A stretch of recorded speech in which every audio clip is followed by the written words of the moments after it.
What's up, guys? How you doing? Good. So much simulated pressure from Baltimore. How do you sort of prepare for that, knowing that they're both good at blitzing, but also bringing forward from sort of different angles? Yeah, just a little unorthodox in some things that they do. As long as I've been a Chief and been here under Coach Reed, he does a great job of making sure we're getting the good looks in practice and simulated looks in practice. And our show team does a great job day in and day out, making sure we're prepared. It's just something about just having awareness in the moment when you get those sort of odd looks coming at you.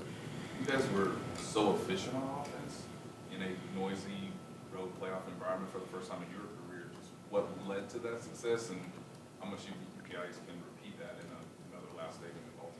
Yeah, I think it was just a concerted effort just to bring a lot of attention to what we're doing, a level of focus, play in and play out. One of the best things is obviously having Patrick Mahomes back there, coordinating everything, clear and concise with communication, and just making sure we're all on the same page. But it goes into the preparation, just confidence in the game plan during the week, and then just executing when it matters. Trey, Nick Allegretti has started here and there, but what should more people know about his work maybe behind the scenes that you don't get to see? Yeah, Nick is awesome, man. Talk about a hard worker, a guy who really loves the game, brings passion to the game week in and week out. A guy that I've been able to sort of lean on from time to time, early in my career especially, just for advice and different things to help my game get better. So definitely a guy that can bring it play after play after play. Justin Madubuike, their D tackle, he leads them in sacks. Just what's the key to not shutting down an interior rusher, but what's the key to kind of limiting their effect on the quarterback? Yeah, I mean, he's a great defensive lineman. It's the NFL, man. Everyone's good up front. You're going to go across all 32. Man, you're going to find a dog up front. And at the end of the day, he's a great player. And, great players require more attention at the end of the day. And it's not anything like that. It's just more attention to what I'm bringing up against him at the end of the day and just being sharp with my technique. But like I said, again, he's a great player. They have a great defensive front, a great defense. They operate well together. And I think at the end of the day, we just have to focus on what we do well and execute at a high level and just be at our best, play in and play out. Trey, how you feeling? Feeling great, man. It's a beautiful day. We got football back and rolling. Let's get it, baby. AFC Championship, you got to love it. Trey, how do you feel like, or do you feel like playoff experience helps you in a game like this?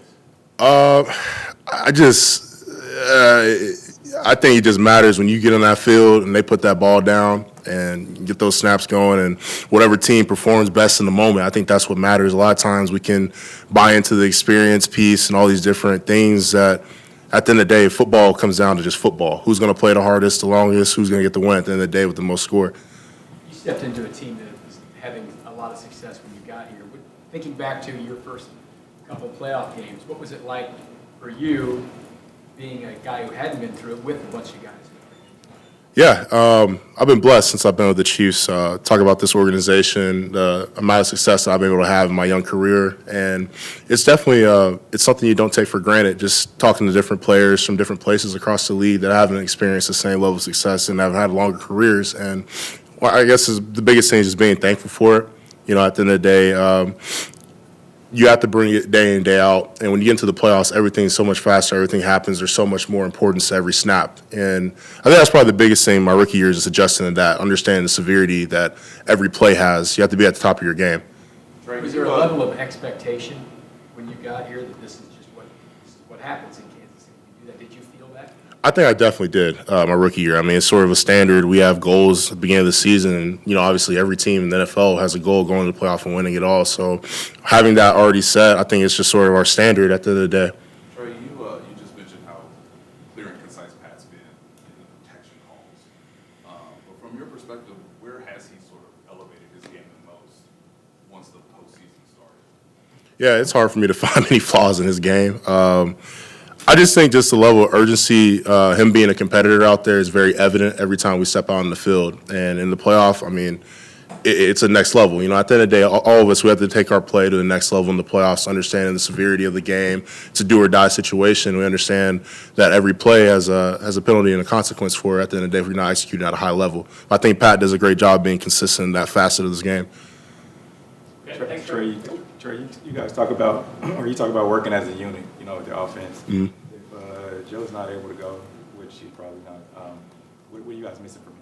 Yeah, I mean, it's a next man up mentality. At the end of the day, I think, at the end of the day, Joe's a great player. I mean, he's best guard in the league at the end of the day. So, we'll be good, and we want to keep working, guys. Thanks, Trey. Thank you. That's everything, Brad? That's it, yep.